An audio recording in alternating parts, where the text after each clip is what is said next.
Hello दोस्तों, स्वागत है आप सभी लोगों का राजस्थान एकेडमी पर। मैं परवीन सिंह आप सभी लोगों के साथ में। जैसा कि आप सभी लोग जानते हैं, लगातार आप सभी लोगों को RSMSSB बोर्ड के द्वारा आयोजित होने वाली LDC भर्ती प्रतियोगी परीक्षा के लिए साइंस की क्लासेस लेकर के आ रहा हूं। साइंस के अंतर्गत हम लोगों ने पहले केमिस्ट्री के पोर्शन को शुरू किया था, यानी रसायन विज्ञान को अपन ने शुरू किया है। और रसायन विज्ञान के अंतर्गत पहली और दूसरी यूनिट को अपन कंप्लीट कर चुके थे और अपन थर्ड यूनिट को पढ़ रहे हैं। कल लास्ट क्लास के अंतर्गत मैंने बता दिया था कि अब थर्ड यूनिट भी अपनी बहुत जल्द पूरी होने वाली है। थर्ड यूनिट कंप्लीट होने के बाद में अपन करेंगे आगे की शुरुआत। थर्ड यूनिट अपनी है कार्बन एवं उसके यौगिक और आज की क्लास नंबर है 43। कौन सी क्लास है? 43। इससे पहले की 42 क्लासेस आप लोगों को कंप्लीटली एकदम क्रम में यानी ऑर्डर वाइज आपको हमारे यूट्यूब चैनल पर प्लेलिस्ट के अंदर मिल जाएगी। ये क्लास अल्टरनेटिव डेज पर 8 बजे होती है। कितने बजे होती है? शाम को 8 बजे होती है अल्टरनेटिव डेज पर।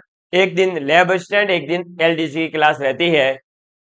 आप लोगों को अगर विज्ञान से डर लगता है तो मुझे पूरा विश्वास है अब, क्योंकि इतने ज्यादा विद्यार्थियों का ये प्यार जो मिला है इस चैनल को, उससे हमें ये लग गया है कि हाँ, हम विज्ञान का जो डर है वो विद्यार्थियों के मन से निकाल पा रहे हैं।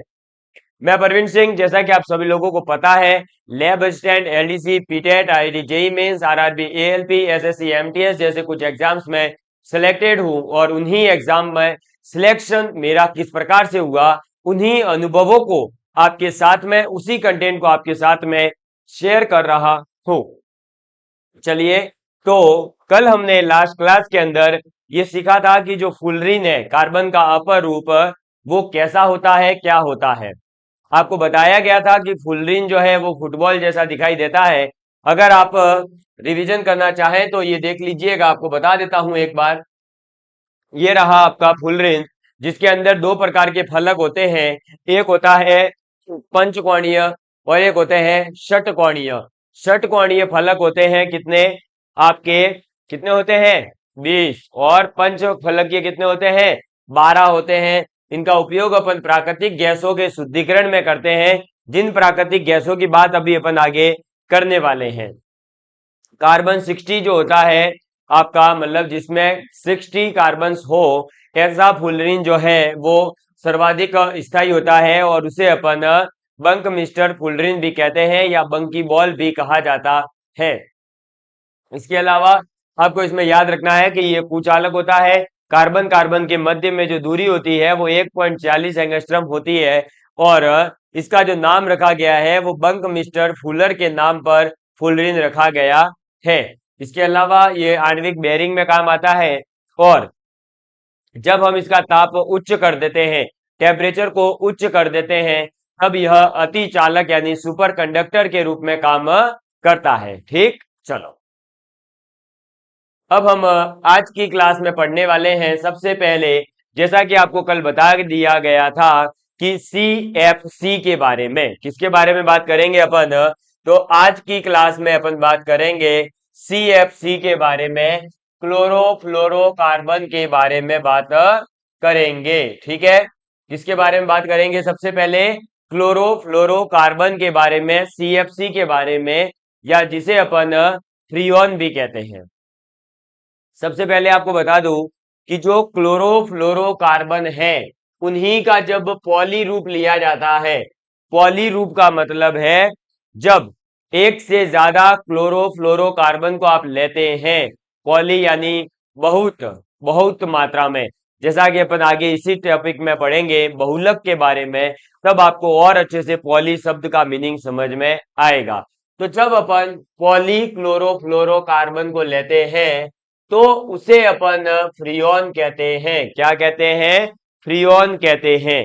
तो सबसे पहला पॉइंट याद रखना है कि पॉलीक्लोरोफ्लोरो एल्केन को फ्रियोन कहा जाता है। तो फ्रियोन किसे कहते हैं?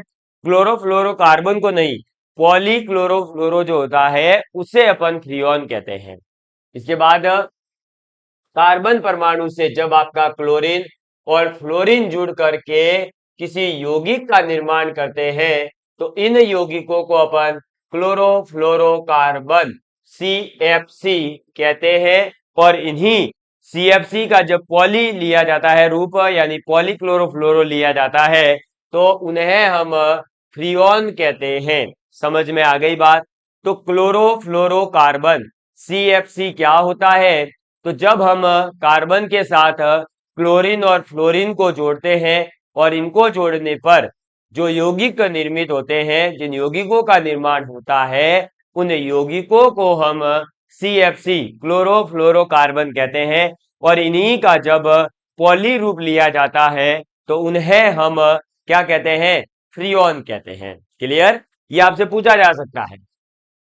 अब बात करते हैं इस फ्रियोन का या CFC का, क्लोरोफ्लोरोकार्बन का निर्माण कैसे होता है, ये बनते कैसे हैं, प्रोडक्शन कैसे होता है। तो बात आ जाती है कि आप सबसे पहले कार्बन टेट्रा क्लोराइड लेंगे। क्या लेंगे? कार्बन टेट्रा क्लोराइड लेंगे। अब आपको जैसा कि हमने पढ़ाया है हाइड्रोकार्बन के नामकरण में कि अगर कोई भी कार्बन के साथ में जुड़ा हुआ प्रतिस्थापी 4 होगा तो टेट्रा वर्ड यूज करना होता है। तो मैंने बोला है carbon tetra chloride. Carbon tetra chloride का मतलब हो गया कार्बन के साथ में 4 क्लोरीन जुड़े हुए हैं। कितने क्लोरीन जुड़े हुए हैं? 4 क्लोरीन जुड़े हुए हैं। तो CCl4। ठीक है, तो कार्बन टेट्रा क्लोराइड क्या होता है? CCl4 होता है।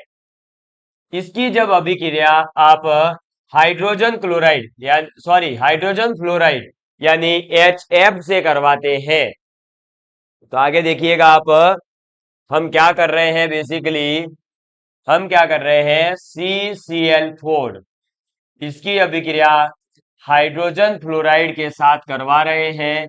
किसके प्रेजेंस में? तो एंटीमनी क्लोराइड के प्रेजेंस में, SbCl5 के प्रेजेंस में जब इसकी अभिक्रिया करवाई जाती है तो, ठीक है, SbCl5 की उपस्थिति में जब इसकी अभिक्रिया करवाते हैं तो हमें फ्रियोन 11 प्राप्त होता है। फ्रियोन 11 का मतलब है CCl3FHCl। देखिएगा क्या है, कार्बन टेट्रा क्लोराइड लिया, कार्बन टेट्रा क्लोराइड की रिएक्शन हमने करवाई हाइड्रोजन फ्लोराइड के साथ। हाइड्रोजन फ्लोराइड के साथ में तो करवाई है, लेकिन किसकी उपस्थिति में? तो SbCl5 के उपस्थिति में। जब हमने इसकी उपस्थिति में अभिक्रिया करवाई तो हमारे पास में उत्पाद के रूप में आ गया है क्या? तो आ गया CCl3F प्लस HCl। ठीक है, बस केवल और केवल क्या हुआ है, ये जो F है ये यहां आ गया और यहां का एक Cl इधर चला गया। क्लियर? F जो है वो इधर आ गया और यहां का Cl निकल करके यहां आ गया, तो अभिक्रिया होकर के बन गया प्रोडक्ट क्या? हमारा बन गया है क्लोरीन ट्राइक्लोराइड फ्लोरो और साथ में बन गया हाइड्रोजन क्लोराइड। क्लियर? बस ये अभिक्रिया याद रखना कि फ्रियोन का निर्माण कैसे होता है। क्लोरोफ्लोरोकार्बन यही तो है, देखो क्लोरीन भी आ गया, फ्लोरीन भी आ गया और कार्बन भी आ गया, तो CCl3F जो है वो CFC है, क्लोरोफ्लोरोकार्बन है, फ्रियोन है। क्लियर? देखिएगा आगे। अब इसके अंतर्गत ये जो हमारा ट्राई क्लोरो मोनोफ्लोरो बना है इसे ही अपन फ्रियोन 11 कहते हैं। तो CCl3F इसी को अपन क्या कहेंगे? फ्रियोन 11 कहेंगे। और अगर इसका नाम पूछा जाता है तो आप इसका नाम क्या बताएंगे? तो इसका नाम हो जाएगा ट्राइक्लोरो, 3 क्लोरीन और मोनोफ्लोरो यानी 1 फ्लोरीन, तो ट्राइक्लोरो मोनोफ्लोरीन। और आपका 1 कार्बन है, तो 1 कार्बन के लिए आपको पता होगा आप क्या शब्द यूज करते थे? आप मैथ यूज करते थे। तो अपन इसको क्या कहेंगे? Trichloro monofluoro methane. क्या कहेंगे? आप कहेंगे ट्राइक्लोरो मोनोफ्लोरो मेथेन। ठीक है, तो ये होता है आपका फ्रीऑन 11। अगर फ्रीऑन 11 का रासायनिक नाम पूछा जाएगा तो आप अब से क्या कहेंगे? तो अब आप कहेंगे कि इसका नाम है ट्राइक्लोरो मोनोफ्लोरो मीथेन। ठीक, और ये कैसे बनता है? तो जब हम टेट्राक्लोराइड की रिएक्शन हाइड्रोजन फ्लोराइड के साथ में, किसके साथ में? हाइड्रोजन फ्लोराइड के साथ में, किसकी उपस्थिति में? एंटीमनी क्लोराइड या पेंटाक्लोराइड एंटीमनी के उपस्थिति में, SbCl5 की उपस्थिति में करवाते हैं, तब ये बनता है। ठीक, चलो अब हमारे पास में अलग अलग प्रकार के फ्रीऑन बनेंगे। ये जो था वो फ्रीऑन 11 था। तो हम इस प्रकार से अब जब अलग अलग फ्रीऑन हमारे सामने आएंगे तो उन फ्रीऑन्स का अपन नामकरण कैसे कर सकते हैं, यानी नोमेनक्लेचर ऑफ फ्रीऑन क्या रहता है वो अपन जानेंगे। जैसे अपन ने एल्केन एल्कीन एल्काइन का नामकरण किया था, वैसे ही फ्रीऑन का भी नामकरण किया जा सकता है। इनका नामकरण कैसे होता है वो देखिएगा। तो फ्रीऑन के अणु सूत्र में उपस्थित कार्बन, हाइड्रोजन एवं फ्लोरीन परमाणुओं की संख्या निम्न अनुसार प्रयोग करते हुए फ्रीऑन का नामकरण करते हैं। तो आपको यहाँ पर ये पूरी की पूरी बुक फॉर्मेट में मिलने वाला है, इसलिए बुक लैंग्वेज में लिखी हुई है कि आपके पास जो फ्रीऑन है उसके अणु सूत्र में कितने कार्बन है, कितने क्लोरो है, कितने फ्लोरीन जुड़े हुए हैं, उनकी संख्या के आधार पर अपन फ्रीऑन का नामकरण करते हैं। अब देखिए, मान लीजिए कोई फ्रीऑन है जिसका अपन उदाहरण ले रहे हैं, वो है फ्रीऑन XYZ। क्या है? Freon XYZ। क्लियर? अब फ्रीऑन XYZ जो है इसके अंतर्गत जो X है, XYZ में जो X है वो किसको बताएगा? तो X आपका बताएगा आपके कार्बन की संख्या को। किसको बताएगा? कार्बन परमाणुओं की संख्या को X बताएगा। ठीक है, और Y जो है, ठीक है, चाहिए कार्बन परमाणुओं की संख्या से एक कम, सॉरी, हाँ हाँ बिल्कुल। देखिए, एक्स जो है वो कार्बन परमाणुओं को नहीं, कार्बन परमाणुओं से एक कम, यानी कार्बन परमाणु का 2 है तो एक्स की वैल्यू हो जाएगी 1, एक कम, C-1। और वाई जो होता है वो आपका बताता है जितने हाइड्रोजन परमाणु उपस्थित है उस हाइड्रोजन परमाणु से एक प्लस, यानी H+1 को रिप्रेजेंट करता है। और जेड जो होता है, जेड वो आपके फ्रीऑन परमाणु के अंदर उपस्थित फ्लोरीन की संख्या को बताता है। समझ में आ गई बात? क्लियर है? तो अब देखिएगा, आपको मैं एक उदाहरण लेकर के यहां समझाता हूं। इसको मैं ऊपर ले जाता हूं, ये आपने नोट डाउन कर लिया होगा। अब इधर देखिएगा, एक शानदार सा उदाहरण है। मान लीजिए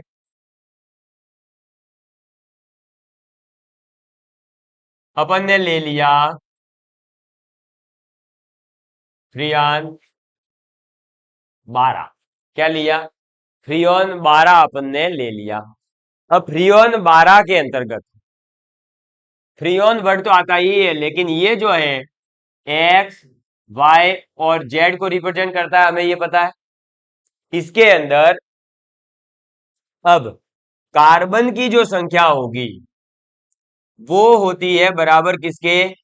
एक्स माइनस, सॉरी, X+1 के, है ना? मैंने क्या बताया आपको कि आपका जो X होता है वो रिप्रेजेंट करता है कार्बन जितने हैं उससे एक कम को। इसका मतलब हम क्या कहेंगे कि कार्बन की संख्या कितनी होगी उसके अंदर, तो जितना X है उसमें +1 कर दीजिए। और Y किसको रिप्रेजेंट करेगा? तो जितने हाइड्रोजन हैं उस हाइड्रोजन से एक ज्यादा को। तो इसका मतलब Y की जो वैल्यू होगी वो क्या हो जाएगी? H+1। और Z जो होगा वो आपका हो जाएगा फ्लोरीन की संख्या के बराबर। ठीक है, तो आप ये बताइए, ये लिखा हुआ है 1 2 और कुछ भी नहीं लिखा हुआ, 1 और 2 लिखा हुआ है केवल। ठीक है, ये बताइए इसके अंदर 1 2 लिखा हुआ है तो x की वैल्यू कितनी है और y की वैल्यू कितनी है और z की वैल्यू कितनी है। देखिए सीधी सी बात है कि x की वैल्यू यहां पर कितनी है, तो x की वैल्यू यहां पर है 0। सर 0 क्यों? क्योंकि देखिए फ्रियोन जो है, उस फ्रियोन के पास में कार्बन एक तो होगा ही होगा, है ना, और उससे जब कम करेंगे तो 0 आता है, इसीलिए यहां पर कोई आगे दे ही नहीं रखा। ठीक है, तो x की वैल्यू 0। y क्या होता है? हाइड्रोजन की संख्या को रिप्रेजेंट करता है। अब हाइड्रोजन की संख्या को रिप्रेजेंट करता है, या हम ये कह सकते हैं उससे एक अधिक को। तो हाइड्रोजन कितना होगा? एक होगा, क्योंकि यहां पर लिखा हुआ है सीधा सीधा एक। इसका मतलब हमारा जो कंपाउंड बनेगा उसमें हाइड्रोजन होगा क्या? नहीं होगा। ठीक है, हाइड्रोजन नहीं होगा। अगर हाइड्रोजन होगा तो फिर +1 करना पड़ता, तो यहाँ 2 आता, लेकिन यहाँ 1 ही आ रहा है। 1 आने का मतलब सीधा सीधा है कि हाइड्रोजन उपस्थित नहीं है। ठीक है, क्योंकि देखो हाइड्रोजन जब 0 होगा तभी तो y की वैल्यू 1 आ सकती है, वरना तो आएगी नहीं, और y की वैल्यू 1 चाहिए अपने को यहां देखे तो। इसलिए हाइड्रोजन कितने होंगे? 0 होंगे। कार्बन कितना होगा? 1 होगा, ये हमें पता चल गया है। और फ्लोरीन कितना होगा? तो 2 है तो 2 होगा। ठीक है, तो ये तो है अपने किसकी संख्या? कार्बन के अणुओं की। ये किसकी है? हाइड्रोजन। ये है फ्लोरीन। तो जब हम फ्रियोन का नामकरण करेंगे, जब फ्रियोन का सूत्र लिखेंगे, तो देखिए क्लोरीन, फ्लोरीन और कार्बन, कार्बन क्लोरीन फ्लोरीन तीनों आ गए। अब इसके अंदर बताइए हाइड्रोजन होगा क्या? नहीं होगा, क्योंकि हाइड्रोजन में +1 करने पर y की वैल्यू मिलती है, और y की वैल्यू 1 है, इसका मतलब उसमें हाइड्रोजन है ही नहीं। तो हाइड्रोजन कितना होगा? 0। तो यहां कहीं भी अब हाइड्रोजन नहीं आ सकता। ठीक, फिर कार्बन कितना होगा? तो x की वैल्यू 0 है, यानी कार्बन की संख्या 1 होगी, तो ये रहा कार्बन 1। फ्लोरीन कितना होगा? 2 होगा, तो CF2। और आपको बता दूं कि इसके अंदर क्लोरीन और फ्लोरीन की संख्या लगभग सेम ही चलती है, तो ये बन गया आपका सूत्र क्या? CF2Cl2। ये है सूत्र आपके फ्रियोन 12 का। मुझे पता है कई विद्यार्थियों को कंफ्यूजन हो रहा होगा कि ये क्या करा है। मैं एक बार पुनः समझाता हूं, देखिएगा, मिटा रहा हूं, कंफ्यूज मत होइए। देखिएगा वापस से, फ्रियोन 12 की बात हो रही है। आपको बताया गया है पीछे कि एक्स जो होता है वो कार्बन परमाणुओं की जितनी संख्या होगी उससे एक ज्यादा को रिप्रेजेंट करेगा, वाई हाइड्रोजन परमाणुओं की संख्या से एक अधिक को, और जेड फ्रियो जो फ्लोरीन है उसकी संख्या को। यही है। इधर देखिए एक्स वाई जेड का अगर कंपैरिजन करें तो एक्स बराबर कितना आएगा? 0, यहां पर कुछ भी नहीं है, तो वाई की वैल्यू कितनी आ रही है? 1। जेड की वैल्यू कितनी आ रही है? 2। ठीक है, अब देखिए x बराबर 0 है, जबकि x रिप्रेजेंट किसको करता है? जितने कार्बन होते हैं उससे एक ज्यादा को, है ना। अब ये अगर 0 आ रहा है, x की वैल्यू 0 आ रही है, इसका मतलब सीधा सीधा है कि कार्बन कितने होंगे? एक होगा कि नहीं होगा कार्बन? अरे भाई कार्बन अगर एक हो सका तभी तो x की वैल्यू 0 पॉसिबल है? देखिए यहां पर कितना है? 0। जब x की वैल्यू 0 होगी तो ही कार्बन एक होगा। अदरवाइज हमें पता है कि कार्बन के बराबर, भाई x के बराबर होना क्या चाहिए? जितने कार्बन है उसमें +1 करो। ठीक है, लेकिन x की वैल्यू 0 आ रही है, तो बताइए C+1, तो C बराबर कितना आएगा? -1 आ जाएगा। अरे सी बराबर क्या आ जाएगा, -1, सॉरी, अरे अरे एक मिनट एक मिनट,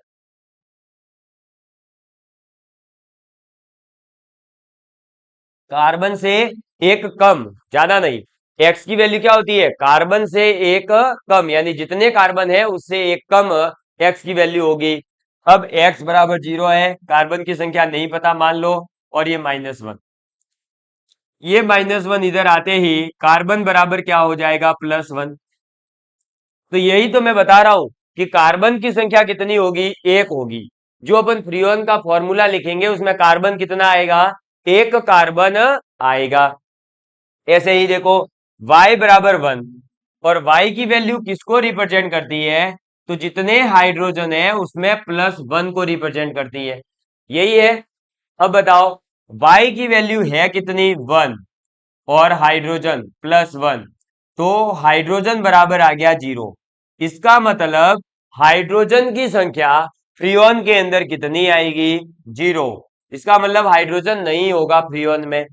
और Z बराबर 2, तो ये फ्लोरीन को रिप्रेजेंट करता है, ठीक है। बस, अब देखो, ये आपने, सॉरी एक मिनट, इसको मैं रखता हूं और आप इसको साइड में नोट डाउन कर लीजिएगा अपनी कॉपी में, आपको समझ में आ जाएगा कि हम कैसे आखिर हाइड्रोजन और क्लोरीन की संख्या निकाल सकते हैं, क्लोरीन फ्लोरीन कार्बन जो भी है, ठीक है। अब ये व्यवस्थित नहीं था, इसको सही कर देता हूं मैं।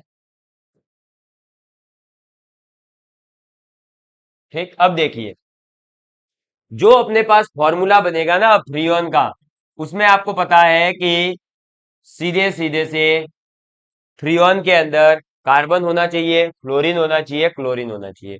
कौन कितना होगा ये हमें पता लगाना है। कार्बन एक होगा, यानी ये रहा एक कार्बन। हाइड्रोजन होगा नहीं तो हाइड्रोजन लिखा ही नहीं। फ्लोरीन 2 होगा, और क्लोरीन भी 2 आ जाएगा।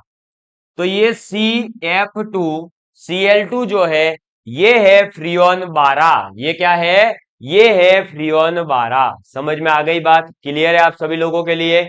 मुझे उम्मीद है कि आपको अब फ्रीऑन का नामकरण करना आ गया होगा। अभी भी नहीं आया है, डरना नहीं है। कार्बन 12, मतलब सॉरी, फ्रीऑन 12 का नामकरण अपन ने देखा, अभी आगे 13 14 का और देख लेंगे और पता चलेगा, ठीक है। लिख लीजिएगा इसको, इसका स्क्रीनशॉट ले लीजिए, मैं आगे बढ़ता हूं। देखिएगा, अब मैं आपके सामने एक नया उदाहरण ले रहा हूं, फ्रीऑन 112। मान लीजिए ये आ गया कि फ्रीऑन 112 का आप रासायनिक सूत्र लिख करके बताइए, ठीक है। सीधा सीधा पहले कंपैरिजन करो। x बराबर कितना है, 1, y बराबर कितना है, 1, z बराबर कितना है, 2। और हम जानते हैं x बराबर होता है कार्बन -1, यानी जितने कार्बन की संख्या उसमें से -1। y बराबर होता है जितने हाइड्रोजन उसमें +1। और z बराबर होता है जितने फ्लोरीन, ठीक है। हम क्या करेंगे, कार्बन और हाइड्रोजन की संख्या निकालेंगे। फ्लोरीन की संख्या तो 2 आ चुकी है। आगे सॉल्व करते हैं, देखिएगा, x की वैल्यू कितनी है, 1, बराबर कार्बन -1, तो ये क्या हो जाएगा, कार्बन बराबर 2। कार्बन बराबर कितना आ जाएगा, 2 आ जाएगा, ठीक है। तो मतलब जो अपना सूत्र बनेगा फ्रीऑन 112 का, उसमें कार्बन की संख्या कितनी होगी, 2 होगी। आगे देखिएगा, y की वैल्यू कितनी है, 1, बराबर h, नहीं पता, +1। h बराबर आ गया वापस से 0। इसका मतलब जो हाइड्रोजन है वो नहीं आएंगे, और ये सीधा सीधा फ्लोरीन की संख्या 2। अब जैसे ही मुझे फ्रीऑन 112 का सूत्र लिखना होगा, मैं लिखूंगा C, कार्बन कितने हैं, 2, हाइड्रोजन है नहीं, फ्लोरीन कितने लिखूंगा, फ्लोरीन 2। और आपको बता दिया कि जितने फ्लोरीन है उसी हिसाब से आपको क्लोरीन भी लगाना है। तो अब आप जो है इसमें फॉर्मूला लिखेंगे सीधा सीधा, C2F2Cl4। क्या लिखेंगे, C2F2Cl4। जल्दी से इसको नोट डाउन कर लीजिए फटाफट। कर लिया होगा नोट डाउन। हो सकता है कि आप कंफ्यूज हो रहे हो कि लास्ट बार तो सर आपने क्लोरीन और फ्लोरीन को बराबर रखा था, इस बार आपने क्या करा, क्लोरीन को डबल कर दिया 4। तो देखिए जो फ्रियोन का नामकरण है, उस फ्रियोन के नामकरण में आप क्लोरीन की संख्या कितनी है उसका कोई डिपेंडेंसी नहीं है, यानी क्लोरीन की संख्या अलग अलग हो सकती है, आपको नहीं घबराना है। आपको तो केवल और केवल कार्बन, फ्लोरीन और आपके हाइड्रोजन, इन तीन तत्वों की जो संख्या है उसके आधार पर फ्रियोन का नामकरण करना है। तो जब आपके एग्जाम में आ जाए फ्रियोन 112, तो आप वहां पर क्लोरीन की संख्या चेक ही नहीं करनी है, कार्बन और फ्लोरीन की कर लेना, वो जैसे ही आपके सही आ जाए आपका काम हो जाएगा। ठीक, समझ में आ गई बात। चलो एक और नामकरण करते हैं। मान लीजिए फ्रियोन 214, यह आ गया। क्या आ गया अपने पास में, फ्रियोन 214 आ गया। जैसे ही ऐसा क्वेश्चन आएगा ना, इसका नाम बताइए, सीधा सीधा आप मतलब रासायनिक सूत्र बताइए, तो आप सीधा सीधा क्या करो, कंपैरिजन करो। x बराबर 2, y बराबर 1, z बराबर 4। ठीक है, खेल खत्म। अब सीधा सीधा x बराबर हमें पता है कार्बन की संख्या -1, y बराबर हाइड्रोजन की संख्या +1, z बराबर फ्लोरीन की संख्या। अब क्या करो, वैल्यू पुट करो। x की वैल्यू कितनी है, 2, बराबर कार्बन की संख्या -1, यहां से निकल कर आ गया कार्बन की संख्या बराबर कितना, +3, यानी कार्बन की संख्या कितनी होगी, 3 होगी। कितनी होगी, 3 होगी। हाइड्रोजन की 1 इज इक्वल टू हाइड्रोजन की संख्या +1, कितना आ जाएगा, हाइड्रोजन बराबर 0, यानी हाइड्रोजन नहीं होगा। फ्लोरीन बराबर कितना आ गया, 4 आ गया। बस, ठीक है। अब आप क्या करेंगे, सीधा सीधा सा C3F4Cl4, तो C3F4Cl4 जो होगा वो आपका फ्रियोन 214 हो जाएगा। अब इसमें क्लोरीन की संख्या आप अलग अलग भी कर सकते हो, C3H4Cl8, ठीक है। इस प्रकार से हमें लेकिन देखना क्या है, केवल और केवल ये देखना है कि कार्बन और जो फ्लोरीन है वो आपके सही चल रहे हो, वो आपके सही आने चाहिए। देखो 3 4 3 4 ऐसे, ठीक। तो अब आप इस प्रकार से फ्रियोन का नामकरण कर सकते हैं। आपको, मुझे उम्मीद है कि ये चीजें समझ में आ गई होगी कि किस प्रकार से हम जो है ये कर सकते हैं फ्रियोन का नामकरण। ठीक, चलिए आगे बढ़ते हैं। अब तो ये हो गया फ्रियोन का नामकरण, और ये आपके पास में देखिए टेबल पूरी बना के दी है मैंने, कुछ जो आप याद रख सकते हैं सीधे सीधे, है ना। ये देखिएगा, जिसमें आपका पहला आ जाता है CFCl3, तो CFCl3 आया, इसका मतलब सीधा है x की वैल्यू 0 है, y की वैल्यू 1 है, z की वैल्यू 1 है, Freon 11। CF2Cl2 0 1 2, Freon 12। C2F2Cl4 1 1 2, Freon 112। Freon 113 का नामकरण आप खुद करिएगा और पता लगाइएगा कि हाइड्रोजन, कार्बन और क्लोरीन, सॉरी फ्लोरीन की संख्या कितनी कितनी है। तो इस प्रकार से ये आपका CFC जो है, कार्बन क्लोरो फ्लोरो, वो होता है यहाँ पर कंप्लीट। इसमें जो क्वेश्चन पूछे जा सकते हैं वो या तो ये पूछा जाएगा कि फ्रियोन के नामकरण बताइए, जैसे फ्रियोन 12 का पूछ लिया फॉर्मूला, फ्रियोन 13 का, फ्रियोन 112, फ्रियोन 214, ऐसे किसी का भी पूछ सकते हैं। साथ ही साथ फ्रियोन 11 बनता कैसे है, तो कार्बन टेट्राक्लोराइड हाइड्रोजन फ्लोराइड की रिएक्शन जब अपन SbCl5 से करवाते हैं तब CCl3FHCl बनता है, जिसे अपन ट्राइक्लोरो मोनोफ्लोरो मीथेन कहते हैं, फ्रियोन 11। ठीक, इसके बाद इनका नामकरण कैसे होगा वो पूरा बता दिया, टेबल ये रही। अब इनके उपयोग के बारे में बात करते हैं, यानी जो अपने पास में फ्रियोन्स है उन फ्रियोन्स के उपयोग क्या है, यूजेस ऑफ फ्रियोन्स की बात करेंगे। पहला यूज आ जाता है अकिर्य विलायक के रूप में प्रयुक्त होते हैं। इनका उपयोग अक्रिय विलायक। अक्रिय विलायक का मतलब है कि non reactive solvent, non reactive solvent के रूप में, यानी ये विलायक का काम तो करेंगे लेकिन किसी भी प्रकार की क्रिया नहीं करते हैं, इसलिए इन्हें अक्रिय विलायक के रूप में प्रयुक्त करते हैं। इसके बाद इनका उपयोग रेफ्रिजरेटर, एयर कंडीशनर, शीत संग्रहागारों में प्रशीतक के रूप में भी प्रयुक्त करते हैं।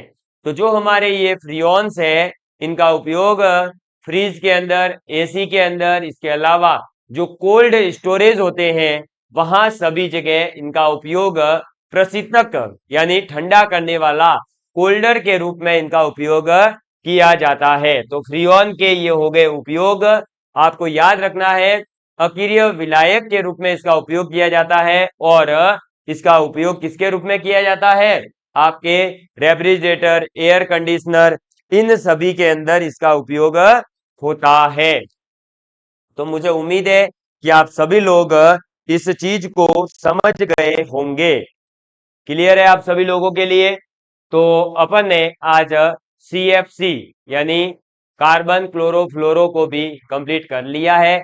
अब अगली क्लास के अंदर अपन पढ़ेंगे CNG यानी जो नेचुरल गैस है, प्राकृतिक गैस है, जिनके शुद्धिकरण में अपन फुलरिन का उपयोग करते हैं, उसके बारे में। ये जो फ्रियोन्स है, इन फ्रियोन्स के नामकरण को लेकर के आप बिल्कुल भी कंफ्यूज मत होना। अगर नहीं समझ में आया है कमेंट कर देना, वापस समझा दूंगा। हालांकि मैंने 2-3 बार बताया और एग्जाम्पल भी करवा दिए, तो अब आप समझ गए होंगे कि कैसे हम जो है इनका नामकरण करते हैं।